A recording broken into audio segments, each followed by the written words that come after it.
I'd like to welcome everybody to a webinar on building your crisis communication plan. My name is Derek Weber, and you also have Brandon Dempsey here as well. And obviously, a lot of things have been changing over the last couple of weeks in the way that we do business. As you can see, Brandon and I are both in our home offices, there's a lot of changes that we're seeing in the business world, a lot of changes that our employees are going through, not just in the work world, but also, out in the real world. And so, when we looked at and said, how can, we provide value proactively and lead through that proactive value, what we kept hearing from a lot of our customers and a lot of people in the community is just not knowing what to do. And so the first thing we set out to do is just let's put something together that builds off all of our expertises and hopefully help everybody move the ball forward a little bit. So a quick overview about kind of who we are, what we're doing here today, and then I'll introduce Brandon and have him start getting into the meat of the content. So Brandon and I are partners in Go Brand Go, which is a marketing firm that works with B2B manufacturing companies, 25 to 250 million in revenue. Most of those owners are in their 50s and 60s looking to make some leadership transition in the next decade or so. They've got the lake house, they've got a couple of grandkids, they're starting to ride their motorcycles. So they're just kind of starting to look at what's next in their life. And, we try to align with that next generation of leader, whether it's family or professional, and help them achieve those next levels of their growth goals. A lot of what we continued to see in that market is that the speed of change in the manufacturing and distribution space is just ramping up. And what we know is that there's going to be more change in the next 5 years than there was in the last 50. The way that all of our consumers are buying are dramatically changing. And so if we don't keep up with that rate of change, if we don't innovate our business models and we don't innovate the way that we go to market, there's going to be some really big challenges that we have to overcome. And what we saw is that a lot of manufacturers are really great at innovating inside their business, making their lines run faster, making the throughput go up. But when it comes to taking the time and making the space to innovate on the business, it's a little bit more of a challenge. But when we saw our clients get together, which we try to do as often as possible, they had these amazing conversations that helped them drive their businesses and created joint ventures and partnerships. And just, how do you guys handle this? How do you do that? And that's really what stemmed us to start the Conflux co-working, the Conflux co-learning space. And so Brandon and I, we bought a 25,000 square foot school building in the Patch neighborhood, which is in St. Louis off of Interstate 55. And in this fall, we'll be opening the nation's first co-learning space for the manufacturing supply chain, where we'll be curating content and connections for manufacturers to come together and learn and grow with and from each other, as well as other experts in the space. And so, we were looking to make a little different announcement this week as far as everything moving forward, but we felt like this was a great opportunity to get out in front of what's happening and try to provide this content in a way that can help companies and leaders in the manufacturing space really start to move the ball forward and take control of their narrative. And so we're excited to present this content to you today.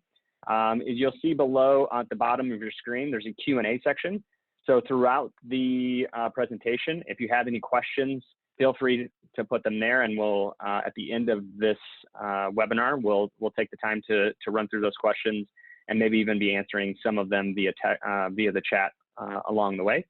And so we're excited to share this, and we'll have resources. We'll also make the deck available, and we're recording this webinar that'll be made available as well.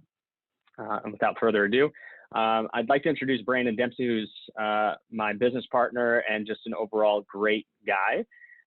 And what's awesome about this whole webinar series is I don't think there's anybody in the country that's better suited to share on these types of topics than Brandon is, because before Brandon and I came together at Go Brand Go, he actually had a consulting company that consulted Fortune 500 companies on how to set up their work from home programs.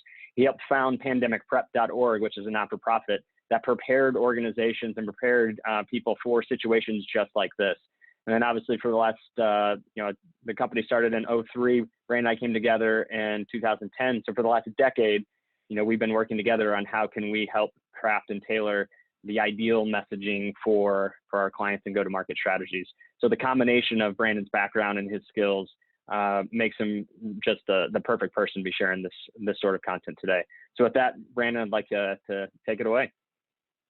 Thanks, Derek. It's been interesting getting all the phone calls and text messages from people who knew me from the pandemic prep days, because so many people thought we were little chicken, I guess, or whatever it was called, boy who cried wolf for a while. And now to see this, it's like, well, it's not what we wanted. And at the same time, there has been a lot of work, both privately and publicly, done to prepare. So excited to share with you some of the stuff that we've been working on for a long time. So with that, let's jump into building your crisis communication plan for your company. So real quick, if you're on your computer, go to pollev.com/bdempsey117. We're going to try a little interactive poll here. If it works, cool. If it doesn't work, that's okay too. But go to pollev.com/bdempsey117 in a new tab on your browser. And then you should be able to click on what is the current state. What do your employees think is the state of your business right now? We'll give this a minute. This is really important to understand kind of where people's heads are at now. And there's oftentimes you hear from one or two employees. What we find is really important is to get from some of those different team leaders who are actually talking to the different employees, hey, what's the state of what people are thinking now? And you can see we've got a few dots coming in right now as people are answering. This is generally, I think what we're hearing now is this frowny face or meh face. I'm glad to see some happy faces there. That means you guys are doing some good planning. So first thing we've got to do in any type of communications plan is assess, okay, where are people now, and understanding and getting that pulse. And then look at that, we've actually probably at a pretty good range here. It looks like pretty average in the middle there. This is working better than I thought it was going to work. So you guys are freaking awesome. Thank you for making this work. That's so what you call a bell curve right there. Yeah, exactly. All right. So if this is where people think the state of your business is currently, I'm going to pull you to another poll. Stay on that tab. And it should update now to the next one, which is how do you think your business will be 6 months from now? And what's important is that this is the time horizon. This is the last poll, but this is the time horizon that a lot of employees right now, from a crisis communication standpoint, that we want to try to plan for. It's easy to talk about, hey, we're going to be up in 12 months. We're going to be up in 18 months. We'll make it through this. But really, most people, I think, are pretty confident that their business is going to be okay, or we're going to survive this in 6 months from now. If anybody on here is marking a really frowny face that you're going to be down in 6 months from now, certainly you're taking some pretty heavy precautions now. But I think from a communication standpoint, we've got to be communicating to people, hey, we're going to get through this. It's going to be okay. We've got some different tools we're going to share with you here in a minute. But that 6 month time horizon we find is a really good window in a crisis to be communicating, because it's not a year out, it's not too far out, but it helps people kind of anchor. All right, I can make it through anything for 6 months, and we find that just to be a really good anchor. So I'm glad to see so many smiley faces. This is a live poll, so I wasn't quite sure how it was going to go, but it's working well. Derek, we poll everywhere came through for us on this one. All right, so let's look at the components of a crisis communication plan. So our big deal is we believe that in crisis communication, you have to respond with leadership. You probably remember or have seen different companies that say, no comment, no comment, no comment, right? When media asks them questions, or they say, come back and ask later when employees ask them questions. And really, when people are seeking, especially employees are seeking information, they're just looking for leadership. So if we look at, okay, here are the 5 steps of responding to COVID-19 or coronavirus, break down to first, pause, take a breath, collect the facts, and then start working out, okay, what are the scenarios that we're going to roll out? So I think it's important that we as leaders say, okay, you know what, we're not going to get hyped up, we're not going to get amped up, because we set the tone for our team. So if we come in hair on fire, thinking that the entire place is going to burn down and that this is going to take us out of business, we're setting that tone to our managers, and we're setting that tone to our employees. And if people feel like you're not in control and you don't have control of, okay, you have a plan, then they're going to start thinking about a whole lot of other things of what they've got to take care of. Because if now my job is totally insecure right now or other things, then I'm worried about other factors. And in a business type standpoint and crisis communication, the goal has got to be how do we protect, right? Protect the economic engine of the entity while also caring for our people. And that first starts with the pace of the leader and what kind of how they're approaching the situation. So next is form that response team. So you should have a team that's okay. You're in charge of talking to vendors. You're in charge of talking to employees. Here's who's going to shore up our contracts with our customers. Like, who's the team, and then determine okay, what are the risks we've got if certain people go down, if we have property that's not available to be accessed, if how are we working with our operations and our customers. But we need to assign different roles and that different team. And the goal of having that team is so that information communication comes from one place and then gets disseminated out. From there, we've got to have an employee first mentality. And the employees need to hear this that, hey, we're going to focus on taking care of you. If they think we're focused on taking care of the shareholders or we're focused on taking care of other aspects of the business, then they're not going to be as bought into helping with keeping the business moving. So it's got to be an employees first mentality that's both sensitive and transparent. And it's okay to say, hey, we don't have answers to this. It's okay to say, we haven't made a decision on XYZ yet. We're going to wait until such and such time to make that decision.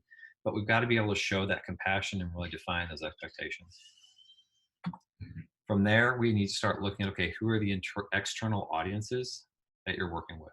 So from a stakeholders and relationship standpoint, who are those external audiences? So first it starts with employees first, and then in Go Brand Go's mantra is employees first, customer second, bottom line third. Because we believe if we take care of our employees, they'll take care of our customers.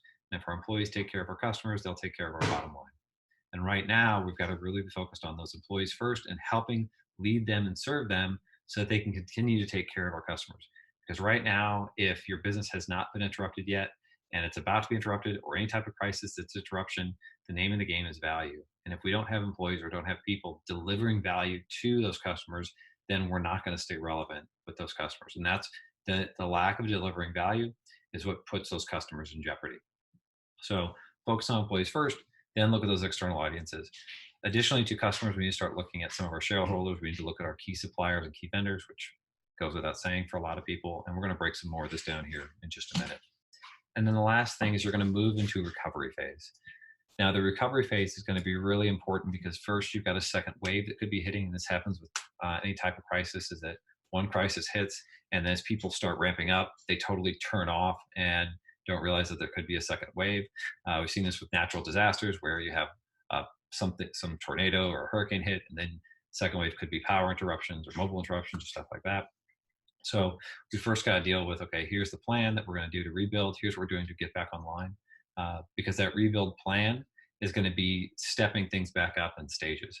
And so from a crisis response standpoint, these are the 5 key areas that I would encourage you in order to start looking at. Pause and assess, form that response team, focus on our employees first, start communicating and working with our external audiences, and then lastly, build our recovery plan. All right, and if you've got questions, go ahead and put them in the Q&A section, and Derek's going to moderate that. So next we've got 4 key audiences to consider. So employees are definitely going to come first as a part of their families as well. Next comes your different partners. So if you haven't begun starting to talk with your vendors and suppliers, with your banks, your manufacturing reps, or other contract sales staff, if you haven't started talking with them yet, now is the time to start talking with them saying, hey, if XYZ happens, here's how we're going to respond. If this happens, here's what we're going to do. Not just a matter of, hey, we're wiping everything down, we're wiping our services down, we're not allowing visitors. We've had several of our customers say, hey, we're not taking any external visitors right now. And so I think it's really important to get really clear with people about what you're doing, how you're pairing, how to access your employees, how to access the accounts and their supplies, and also then what to expect should things start to change. Then we go to our different customers and eventually stakeholders. So customers, I can tell you right now, even I had a company that we've been talking to for a little bit. We had a great meeting last week. They emailed me on yesterday, and I went, oh, shoot, like I forgot to respond to them. Maybe Wednesday. I forgot to respond to them.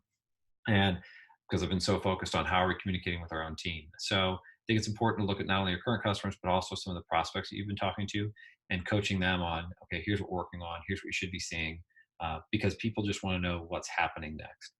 So these are the 4 key audiences I encourage you to look at and have some pre-scripted plans for them. As we get throughout this webinar toward the end, we've actually written some email scripts for you and also written some email scripts for your employees, for some of your partners.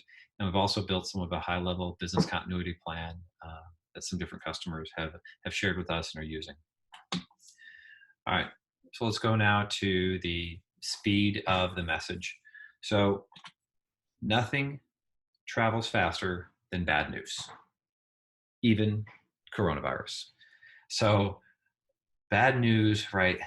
Bad news is just what moves around the world so quick. We're getting inundated, certainly with, I know I do on my Apple News feed, a constant amount of bad news. There has been talk, like even now, articles coming out about how the government was talking about a full shutdown for coronavirus, and now they're not, right? So people are getting inundated with bad news, and they're getting inundated with bad news from the government standpoint, but then also from a rumor mill media standpoint. And in your company, bad news is going to travel faster than anything else. And so what you've got to do, in my opinion, is say, okay, how are we putting out good news? Because people are going to question all the good things they hear about you, and they're still going to question it, but they're going to believe all the bad without a second thought, right? So they're going to question, oh, they've got a plan. Do they really have a plan? They said they're going to do this. Do they really know what they're doing? They really understand how they're going to go through it. But as soon as they hear, hey, we're doing mass layoffs, or we're cutting people, or such and such customer left, or anything like that, they're going to believe it without even second guessing. And so this is where it's really important from a speed of message standpoint to be establishing with your core team, hey, here's what we're talking, here's the information. Now everyone is in alignment. Now communicate that same message out down throughout the organization. Because any type of rumors that come up, as soon as they come up, what that core team has got to do is say, okay, let's hear the rumor, let's hear what people are saying, let's assess the situation, and then create one message that goes out to everybody. Because I can tell you, we're a small company, even of 17 people, there have already been several things of, hey, I heard this, did you hear that? And so we've started, and Derek's going to talk a little bit about this here in a minute, but we've started doing regular calls every morning and addressing some of these different concerns and trying to keep people updated, because the proactive message of good news is what you've got to be focused on, because that bad news is going to spread like wildfire. And if you go in a crisis, if you go more than a few days without updating people, then that just allows it to set in. Derek, I know you've got a quick quote here.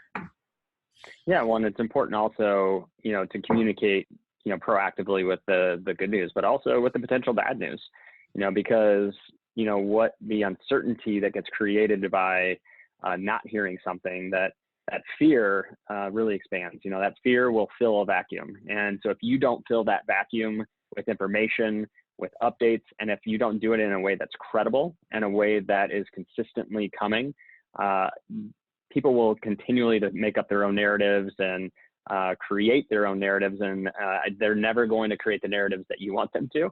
And so if you're not consistently filling that vacuum of information, fear is what's going to fill it. Yeah, that's a great point, Derek, that fear fills the vacuum of information. And I think that's something that in a lack of information, people are going to assume the worst, right? So this is where it's going to become really important that you're putting out whatever the message is, the truth, in a way that, in a regular way that people, it's not filling that vacuum with something negative, because people are always going to assume the worst. So with that, let's go through our messaging top 10. So first is always health and safety. So caring for your team is going to demonstrate that commitment, right? And we've got to be having that message if we're caring for our team, because people want to know that you've got their back to an extent, and they want to know that you're going to be there, right? And what should they expect?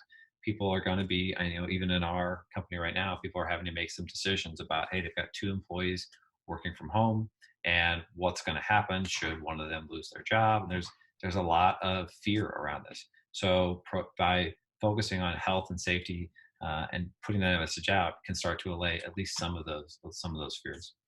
Next is be inclusive. We talked about those 4 audiences, but we really need to be able to bring in as many audiences into our discussion as possible. I can tell you we're having ongoing conversations with our banks and with our insurance companies. Like, just they want to know what's happening so they're not surprised. All right, people hate surprises. So I would encourage you as much as you can to be as open and inclusive with different people as you can. Even if they say, hey, it's not impacting us yet, just say, that's fine. Here's our information. Here's what we're doing. Next is practicing that compassion. I can tell you that in the manufacturing distribution space, I've talked with some engineers that this may be shocking. Said, well, you know what, we're just going to have to, we might have to tighten the belt strap and pull up the boots, right? And you've got people right now. I was on the phone with another entrepreneur in Madrid, Spain right now. What he's dealing with is he's got several members of their staff who've lost mom, several members of the staff have lost some siblings, so they weren't even in the really super high risk. They've lost some siblings. So he's got employees that are dealing with grief. He's got employees that are still all locked from, or, you know, they're in quarantine at home, can't get out, and they're trying to manage through this. And that company is still a big part, you know, it's where they spend the biggest part of their life. And the company is what they're looking at. So he's trying to be really proactive and putting out some good communication, positive communication to his employees about, hey, we're working through this. Here's what's happening. Here's what you should expect. From there, it's got to be focused on, okay, what are the right tools to the right people? So we need to be giving authority to people at this point in time and how to make decisions. If you're the type of leader right now where every decision flows up to you, in a crisis, that leader gets overwhelmed. And what I'll tell you is that you've got to look at, okay, how do we disseminate some of that decision-making authority so that the key decisions are going to that leader, to that single leader or to that leadership team, but some of the other decisions are getting made at other parts of the organization. Then we need to utilize different templates. So there, what I would encourage you to do is pre-draft. And like I said, we're going to show you some pre-drafted templates that we wrote this week to prepare for this webinar. But the more pre-drafted stuff you can have, where you can just plug dates and plug data and plug information and send it out, the easier it makes your life to respond if and when that incident happens. So I can't encourage you enough to pre-draft some stuff. And then next is the communication rhythm. That's going to be key. So a big part of communication is, yeah, compassion and feeling good for people, but it's also the rhythm. People want to know, okay, if I don't have an answer to my question today, when am I going to have an answer to that question? And if you want to start to stop some of that deluge of just incoming questions of different employees and people and partners and whatnot coming in. So if you set that rhythm of, hey, every morning we're going to send out this email, or every afternoon we're going to be on this video call or something like that, people at least know, okay, I can hold my question until that point in time, and then here's when I'm going to ask it. Next, we have to manage, okay, here's the how of that communication. So we have to look at, okay, here's how stuff goes out, because not everyone is going to have access to email. I know a lot of our clients have different hourly workers who don't have access, who maybe don't have email stuff on their phone. They're using more stuff through text messaging. So you may have to look at, okay, how do we reach those different employees in the medium that they're accustomed to communicating in? Email may not be always the best answer. Just type everything up. We talked a little bit earlier about giving authority, but this is, I can't tell you enough. Like, you're going to have to give some authority out to different people. And certainly in a customer standpoint, I know I was talking with another owner of a marketing firm, Jeff Winters, who owns Tapper Consulting here in St. Louis, like a really solid partner of ours. And he said, Brandon, one of the things we're doing is any employees on the phone with the customer has the ability to pull an executive into that call that minute. So we're running on Slack a list of available executives, and the executives are keeping up with that Slack channel. And if they need any executive to jump on a call with a customer, they have the authority to just pull that executive into that call. So that's where, you know, normally they would have to work up through it in order to get the executive, but they've given every employee that authority. And I just think that's really, really important. Next is look at connecting with your community. So in a crisis, we're not alone. So you heard me mention Jeff Winters. I've been talking to several of the different marketing firms about what they're doing and how they're navigating through this. We've had some marketing firms I'm talking to that are seeing severe kind of client, just, hey, we want to put things on pause for a month, or hey, could we reduce our contract for a little bit as we kind of weather this storm? I've talked to some other market firms like, hey, we haven't seen anything yet. So I can tell you with our firm, we're talking constantly to different peers, both in our industry and out, to see how they're managing it, because that community, you're going to get a lot of resources and other ideas from that community. And then lastly, be consistent. So the rumor mills start when one leader in an organization says one thing, but another leader in the organization says something else, or a manager says something else. And so consistency has got to be key, because consistency creates belief, right? If we're constantly changing just even a little bit our message outbound to people, then that's what's going to cause people to question the integrity and the truthfulness of what we're trying to say. So right now is the time to be consistent. And I would encourage you to write down, okay, here's what our message is going to be.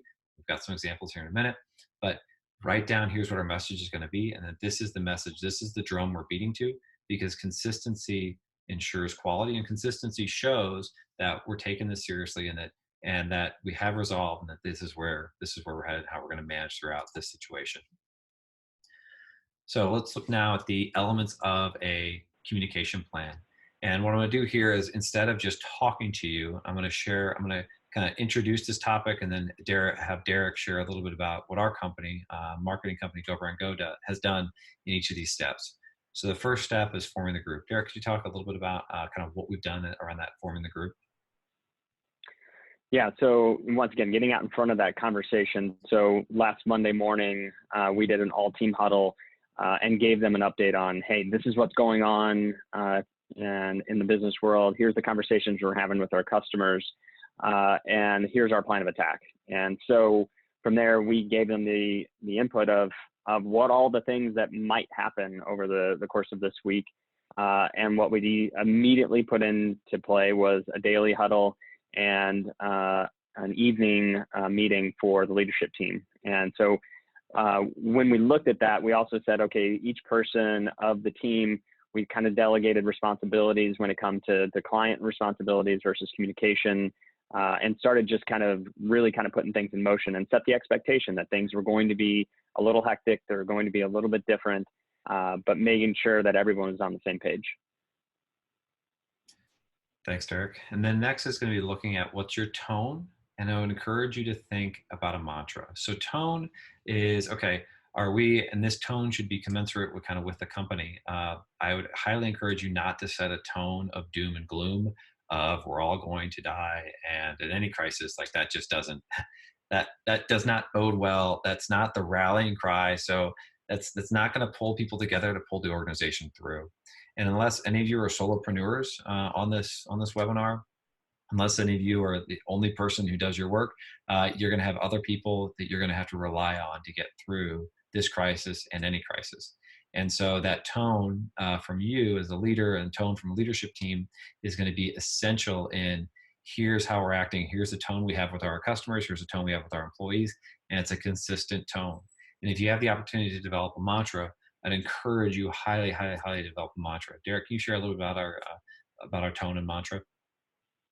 Yeah, so the tone that we've really tried to set really consistently with our employees, and once again, this is something that we're coming back to in every communication that we have, is, we're very fortunate. We're an organization that's nimble, that's innovative, that can really, turn on a dime pretty quickly. And the business world is going to be different on the other side of this, and we're going to be okay. There's a lot of other businesses that aren't as nimble, that aren't as flexible, that don't have the ability to flex and fold like we can. And we need to make sure that we're there and being the cool heads and helping them lead through these tough times. So really kind of shifting the focus off of the woe is me and what are we going to do, to saying, hey, we're going to be fine. Let's get through this. It's going to be hard. It's going to be difficult, but there are people out there that need our help and that we need to be serving. And it's amazing how much that just kind of calms the nerves when, instead of just focusing on what does this mean for me, you start looking at and say, okay, how can we help and serve others? And, so the mantra that we keep coming back to is consistently, how do we lead with proactive value? How do we get out there and provide the value for not just our clients, not just our partners, but the entire community before they even know they need it? This is a perfect example of this type of webinar. This is information that is really important, and a lot of times people don't even know what they don't know. And there's a lot of hard decisions to be made that you don't even know where to start. And so when we are consistently leading with proactive value, it allows us to be there and be supporting and be in a place where we can be helping others. The other part of our consistent messaging and the mantra we come back to is shared sacrifice, that we don't want any one person or one team or one company to bear more burden of this situation than they can. But if we do a good job at kind of separating that out and having a shared sacrifice across the board, that's going to make a big difference. So out of the gate, we told them we're not doing layoffs, but there's a very real possibility that we might do salary deferrals, that we might have salaries come down, and that it's not just a cut in salary, but it's something that will help make whole over the course of time. But that this is a shared sacrifice, and putting them at ease, saying, hey, this is something that we're in together, and we're going to make it through on the other side. But that tone and mantra is so important. We have to be leaders for our people. We have to be the ones that when the chaos is around us, we're able to stay calm and lead them. And this is a really important part of leadership. It's easy to lead when things are going up and to the right. When it's challenging, when things are difficult, that's when real leadership takes hold. Yeah, Derek, and I think one thing you've done really well with the tone and the mantra so far, a big part of our team, has been that compassion tone of, hey, we're going to have people working from home and everybody has their kids at home. And that's slightly stressful. I know, Derek, you've got two hyperactive kids. I've got two littler ones. There are times where hopefully they're screaming in the back. You don't hear them screaming in the background. Actually, my wife took them out on the back porch for this webinar. Just try and help them be a little quiet. But like, you got to have that compassion of, hey, the kids are home. There's a heightened level of stress, and that tone of shared sacrifice for us has been, we're going to have to be working and pulling things off each other's plates to help each other out. That right now there's going to be some late nights, we're working through this, but there are going to be times where different people are going to have to step up to help other people. And so that concept of that shared sacrifice, that no one person is taking on more load than anybody else, but we're evening it out and trying to manage it together. Next is going to be that schedule. You need to determine what is your schedule for communication updates. There is no right answer to this. For each company, it's different. Derek, can you share a little bit about what we found is what our rhythm is working? Yeah, so what we've established, and that's worked really well, is every morning, 8:30 on the dot, we start with an all-team huddle. And as a part of that huddle, we'll start with the leadership team shares updates just from the previous day, because right now a day is a normal week, and because everything's developing so quickly and it's going so fast. So we felt once every morning we want to provide the updates, and then we go through our whole team goes around and talks about, what are the roadblocks, what are they working on, and where are they stuck. And so that 8:30 huddle that starts the day off of just once again filling that void with the information. And it could be, and it's not always good information, it's not always good news, but it's the news, and that's been really important. And then on the other book end of the day at 8 o'clock every night, we have a leadership team meeting, and it's basically bookending the other side of saying, okay, what happened today? How are we going to react to that? What's the message? What's the tone that we want to come with to the team in the morning? What do we need to communicate? Which partners do we need to reach out to? Which customers do we need to reach out to? That allows us to hit the ground running the next morning and be able to get the things done that we need to get done. So for the two mediums that we're using, I can tell you our two of our core mediums have been using Slack and doing a lot of Zoom calls. So we proactively reached out to our customers and saying, hey, we're taking all meetings to all virtual. They're all Zoom calls. We did have to buy some more Zoom accounts, but we're using primarily Slack and Zoom because we're able to hit people right away. And then email is kind of that default. Derek, can you talk a little bit about how we're maintaining the consistency of message across all our audiences? Yeah, and I'll touch a little bit on the medium also. This is a time not to get lazy and just send emails or even text. This is a time to be personal with your communication, with your employees, with your partners, with your customers. Pick up the phone and call them. Do a FaceTime. Do a Zoom chat. Find ways to get that FaceTime. Find ways to make that personal touch, because right now everyone's inundated with email. Right now everyone's overwhelmed with everything that's going on, and typically email is going to be the first thing that kind of goes to the wayside. So really take the time to have those personal touches with your people. And as far as maintaining that consistency across all audiences, I think what the key here is, once again, coming back to whatever that tone, whatever that mantra is, and connecting that in with what your mission, vision, values are as a company, what your culture is, what's your purpose? Because at that point, a lot of things that are there is no right or wrong answer. And a lot of the things that we're doing right now, we're kind of all in uncharted territories.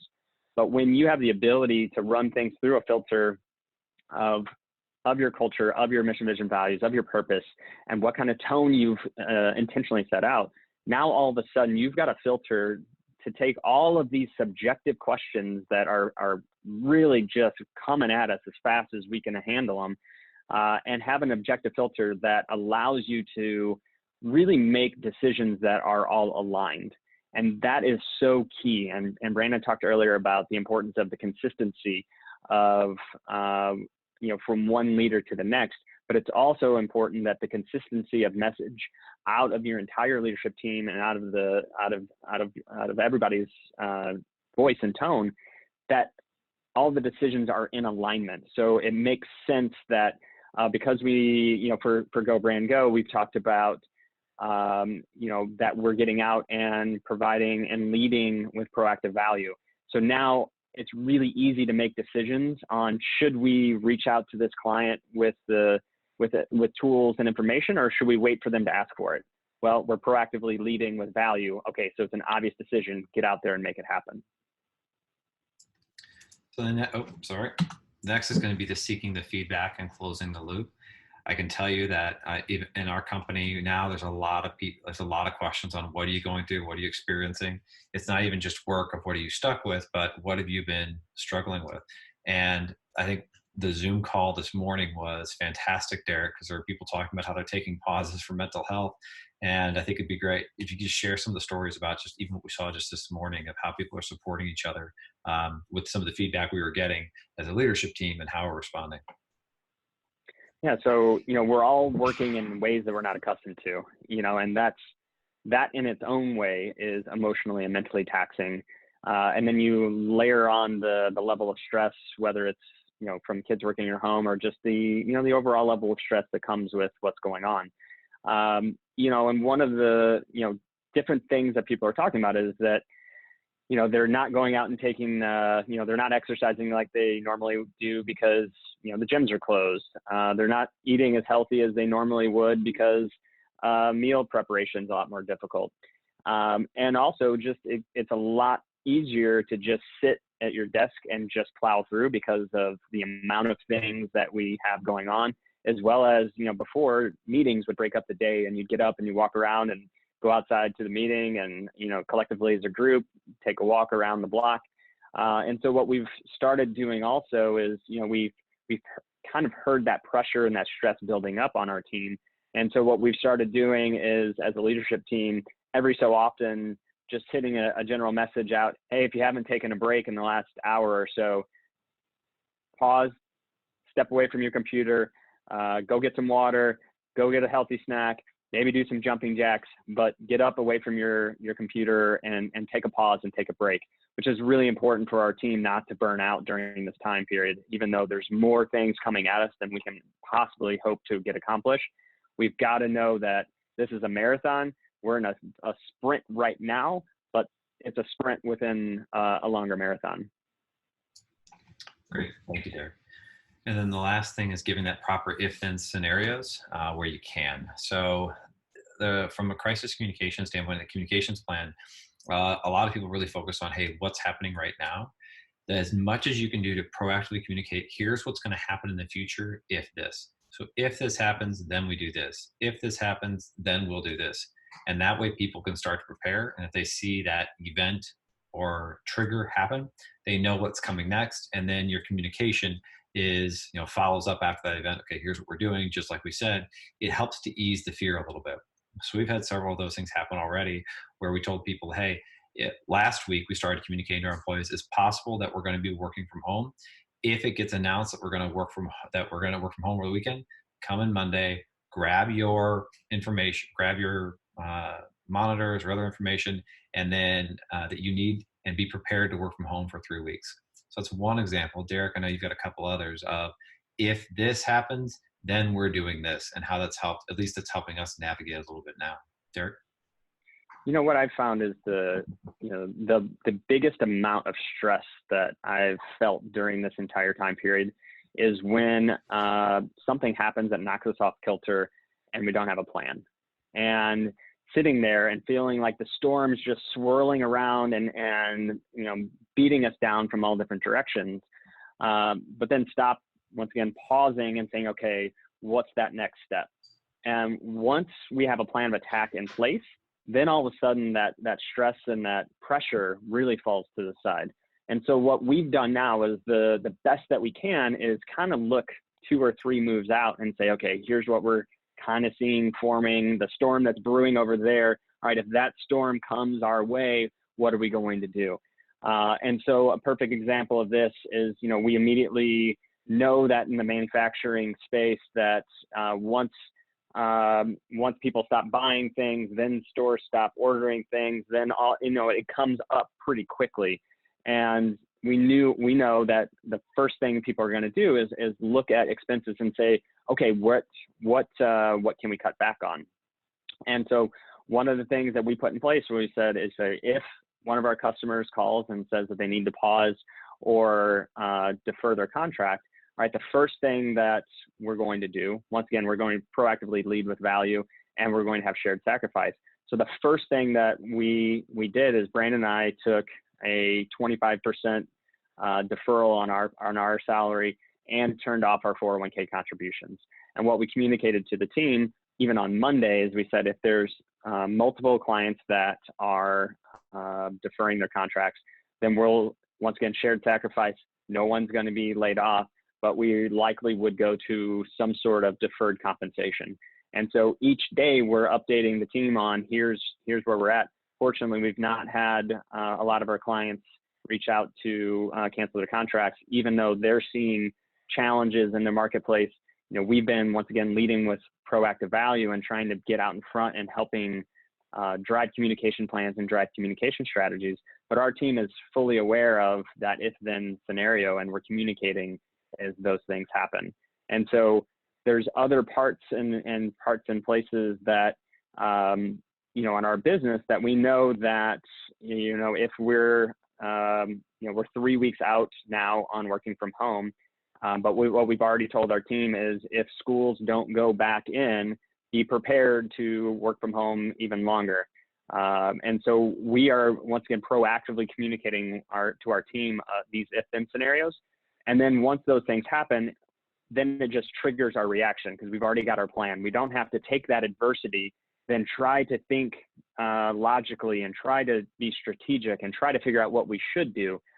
Instead, we just act on the plan that we've already created. So with that, the next part of this is we've got a bunch of different templates for you to use. And so if you go to this confluxcolearning.org, you're going to see a bunch of different resources. There's the other webinars coming up, so I'm going to hop out. You should be able to see this now. This is the customer email template. And so we put together, and then we're sending this out to our customers now, is a customer email template of here's the subject line and here's how to basically fill in the blank, if you will. Then we've also created a manufacturing crisis communication plan.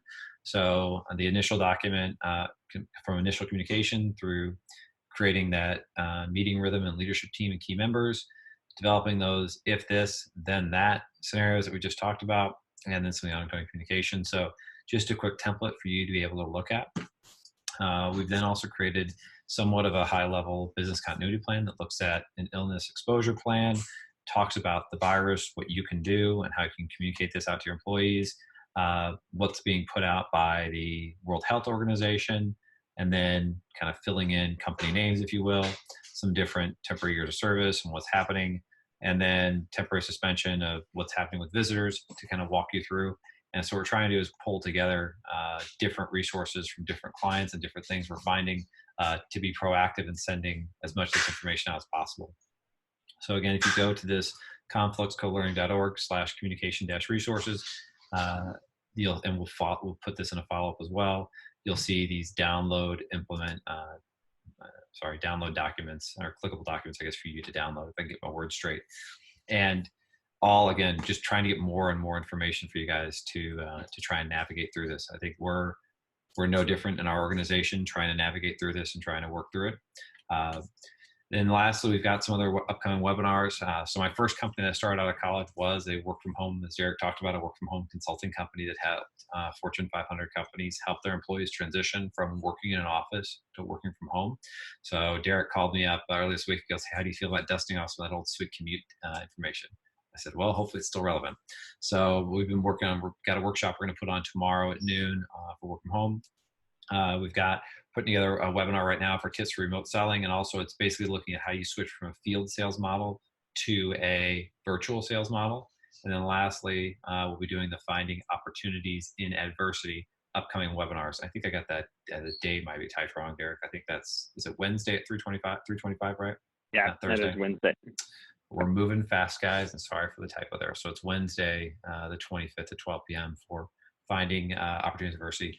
We do have Jeff Winters joining us for the tips for remote selling. He's with Sapper Consulting, and they do all virtual sales, outbound email sales. So we thought he'd be a great guy because all their sales are done via outbound email.